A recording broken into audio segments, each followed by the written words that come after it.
Hello, we're here guys. with Firefly Studios, and they're going to tell us a bit about Stronghold Kingdoms. Could you tell us a bit about the game just generally? Sure, and I'll stuff? introduce you to it. It's basically a free-to-play MMO RTS. It's the first of its kind as it has a persistent world.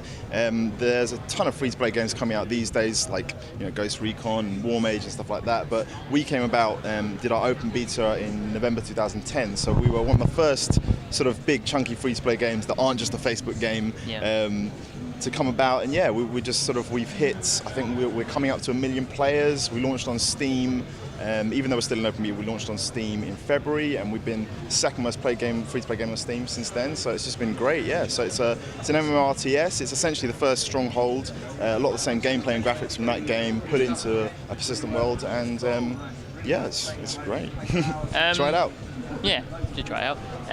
So, like, how has it developed on from like previous games and stuff? Is it? Sure. So it was developed at a time when the company was quite small and we had very limited resources. So it really came out of that.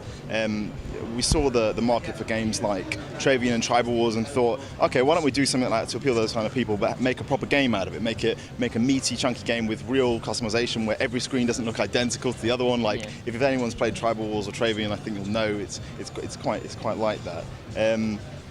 And yeah, it basically came from that and from the limited resources. And at the time, the company only had about 4 people in it because we recently had a project fall through, and now we're back up to kind of full strength. But it came as a result of that situation and having essentially what is a good idea. When it first was when we first went into open beta, we were kind of looking at the screen thinking, is this actually going to work, kind of thing, or is this going to completely fail? So it was yeah, we were hopeful for it, but it was complete sort of, it was new territory for us.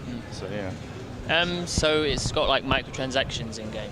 Yeah, it's got microtransactions. Like any free-to-play game can't survive without a microtransaction system, right? But what we try to do is not have things that you can't earn through gameplay as well as paying for things. So the way we see it, if you want to experience content faster, you can pay for it. If you don't want to experience content faster and you've got time to play through the game, that's great. You can do that.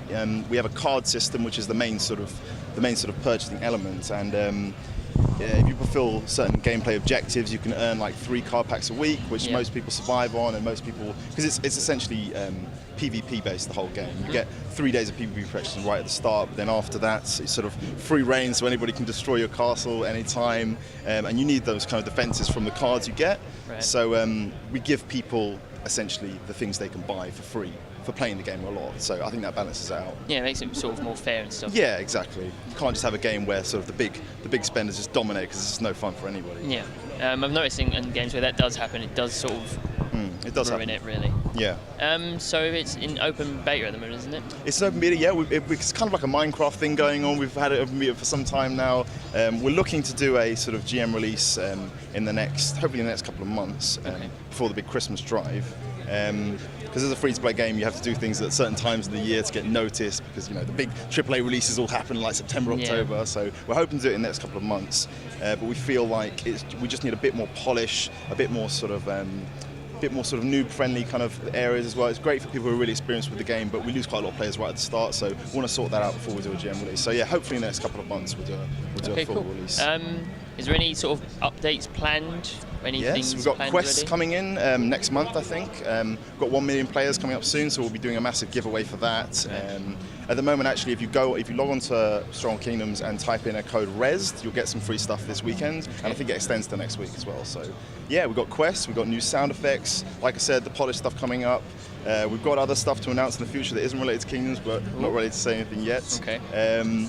But yeah, it's great. I mean, Kingdoms, there's lots of content coming for it soon. We finished Stronghold 3 quite recently, so it's given us time to sort of shift development to that, because we're a very small company of only about 20 people. Yeah. So, whereas before it was sort of like literally like a handful of people working Kingdoms, and then 3 was quite the development of that was sort of ramped up and it took a while of time. So now we've got a bit of time to concentrate on Kingdoms and throw some more content in there. Okay, cool. Anything else you want to say about the game? Try it out for free. What can I say? It's a great game. It's got some real depth to it. It may not look it straight away, but if you give it a chance, I really think you'll like it. And remember to type in Rez for free stuff. Free stuff. Ooh. Everyone loves free stuff. Okay, cheers. Cheers. Thanks a lot, guys.